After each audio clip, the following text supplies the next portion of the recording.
सुंदर नामक एक बढ़ई था जो नया नया शहर में आया था। सुंदर अपने ईमान धर्म का बड़ा पक्का था और बहुत ही ईमानदारी से काम करता था। शहर आने के बाद उसे कई सारे बढ़ई मिले थे जो कि उसे सिखाते थे कि कैसे थोड़ा बहुत हेरा फेरी करके वो ज्यादा पैसे कमा सकता है। लेकिन सुंदर सीधे रास्ते से पैसा कमाना ही सही समझता था। एक दिन सुंदर अपनी दुकान पे काम कर रहा था कि तभी वहां कुछ लोग बड़ी गाड़ी लेकर आए। गाड़ी में से एक आदमी निकला जो सूट बूट पहन कर आया था। उसके साथ में दो और कर्मचारी भी थे। क्यों भाई, यहाँ तुम्हें पहले तो कभी नहीं देखा, नए आए हो क्या? जी साहब, हमारा गांव यहाँ से बहुत दूर है और हम वहीं से आए हैं यहाँ पर काम करने के लिए। ठीक है, ये हमारे मालिक हैं। ये पास में ही एक नया पार्क बनवाने जा रहे हैं, तो उस पार्क में जितनी भी बेंच होगी वो हमें लकड़ी की बनवानी है और पार्क के झूले भी बनवाने हैं। तो तुम बताओ, हमारे लिए काम करोगे? जी साहब, जी जी बिल्कुल। ये तो आपका बड़प्पन है कि आप मुझसे इतने बड़े पार्क का काम करवाएंगे। हाँ ठीक है, हम तुम्हें काम तो दे रहे हैं, मगर ध्यान रहे कोई भी लापरवाही नहीं होनी चाहिए। और हाँ, पार्क बनवाने के लिए जो भी सामान की जरूरत पड़ेगी वो हम भिजवा देंगे। जी ठीक है साहब। और हाँ, कोई भी कमी नहीं आएगी काम में, आप बेफिक्र रहिए। फिर अगले ही दिन से सुंदर पार्क के काम में लग जाता है। उसके लिए एकदम से इतना बड़ा काम मिलना तो मानो किस्मत के खुल जाने जैसा था।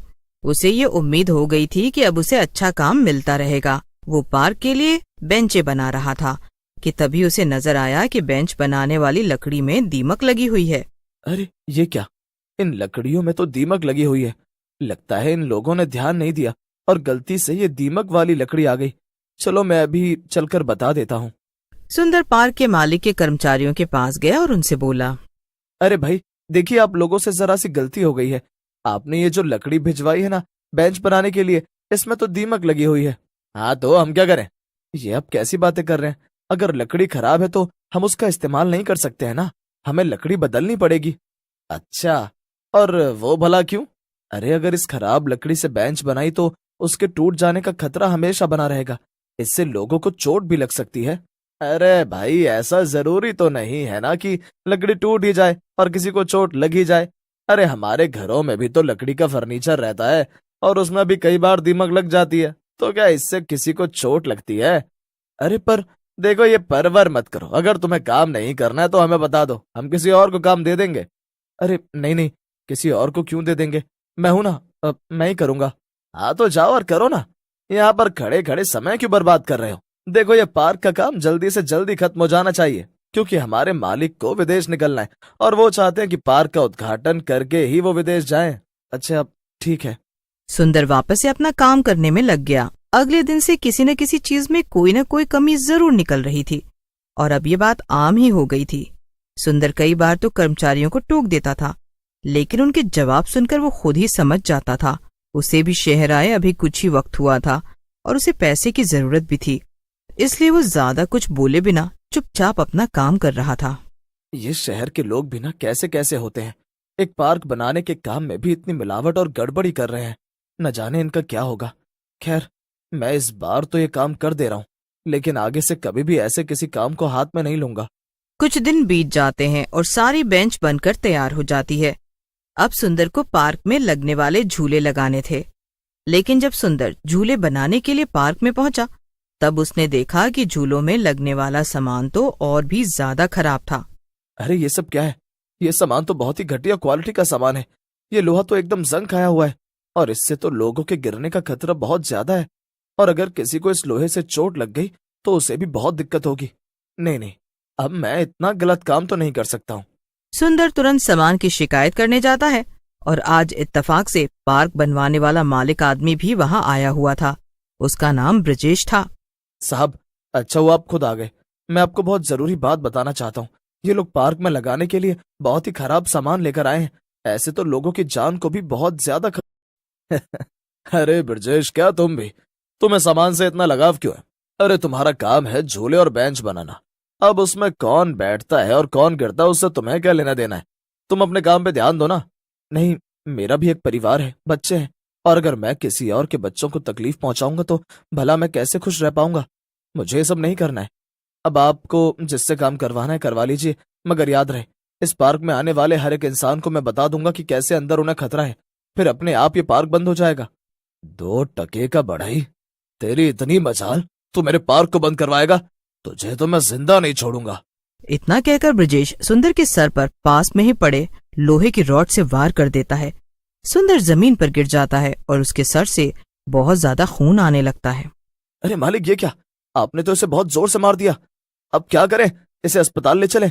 नहीं, अब तो वैसे भी इसे काफी तेज लग गई है, इसका बचना वैसे भी मुश्किल ही है।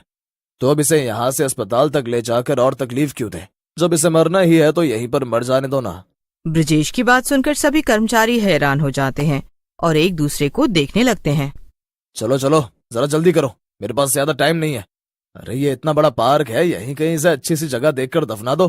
ब्रजेश ने जैसा कहा उसके कर्मचारियों ने वैसा ही किया और सुंदर को पार्क में ही दफना दिया। इसके बाद वो सब वहां से चले गए और सुंदर एक डरावने भूत में बदल गया। वो अपनी हालत देखकर रोने लगा। ये सब क्या हो गया? इन लोगों ने तो मुझे मार डाला, अब मेरे परिवार का क्या होगा? नहीं, मैं इनमें से एक को भी नहीं छोड़ूंगा, सबसे बदला लूंगा। और ये पार्क, इसे तो मैं कभी खुलने नहीं दूंगा। इस पार्क में अब मौत का साया रहेगा और यहाँ कोई भी नहीं आ पाएगा। पार्क का मालिक कुछ ही दिनों में दूसरे बढ़ई से झूले बनवाकर पार्क में लगवा देता है। आखिरकार वो दिन भी आ जाता है जिस दिन पार्क के खुलने का समय तय हुआ था। लेकिन सुंदर के भूत ने ठान लिया था कि वो पार्क में किसी को भी आने नहीं देगा। जैसे ही पार्क खुला, कुछ बच्चे वहां पर खेलने आए। सुंदर अचानक से एक झूले पर जाकर बैठ गया और झूला झूलने लगा। उसे देखकर बच्चे डर गए। सभी बच्चे डर के मारे पार्क छोड़कर भाग गए और अब जो कोई भी पार्क में आता, सुंदर उसे डरा धमकाकर भगा देता। लेकिन सुंदर का असली मकसद तो कुछ और ही था। 3 दिन हो गए और मैंने अभी तक किसी को भी पार्क में आने नहीं दिया है। लेकिन अभी तक यहाँ पर वो पार्क का मालिक ब्रजेश नहीं आया। मेरा असली मकसद तो उससे बदला लेना है।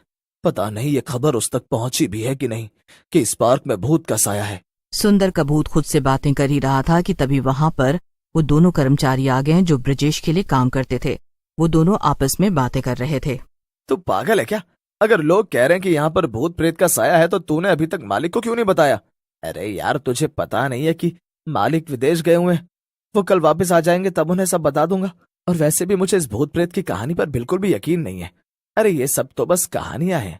अरे नहीं, ऐसा नहीं है। तुझे याद नहीं है क्या कि हमने उस बढ़ई को यहीं पर दफनाया था? हो सकता है कि उसी की आत्मा भटक रही हो। अरे चुप हो जा, मुझे भी अपने साथ साथ डराना बंद कर। और वैसे भी हमने उस बढ़ई को नहीं मारा था, वो तो मालिक ने मारा था और हमने बस उसे दफनाया था। अच्छा, और इससे तुम एकदम शरीफ हो जाते हो?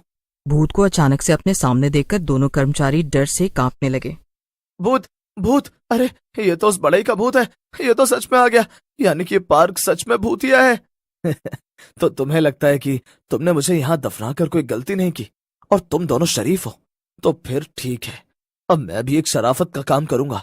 मैं भी तुम दोनों को यहीं पर दफना दूंगा। भूत की बात सुनकर दोनों कर्मचारी डर गए और वहां से भागने की कोशिश करने लगे। लेकिन भूत ने दोनों का गला पकड़ लिया और मरोड़ दिया। दोनों तुरंत मर गए। इसके बाद भूत ने उन्हें भी उसी जगह दफना दिया जहां पर सुंदर की लाश थी। अगले दिन सारे इलाके में ये बात फैल गई कि पार्क में मौत का साया है और वहां जो कोई भी जाएगा उसे अपनी जान गंवानी पड़ेगी। ब्रजेश को ये सब पता चल गया और वो डर गया। उसे यकीन था कि ये भूत सुंदर का ही है और वो इसलिए डर के मारे विदेश से वापस ही नहीं आया। उसने अपना सारा कारोबार विदेश में ही बसा लिया। सुंदर के भूत का बदला अभी भी अधूरा था, तो क्या सुंदर अपना बदला पूरा कर पाएगा? ये जानने के लिए मिलते हैं कहानी के अगले भाग में।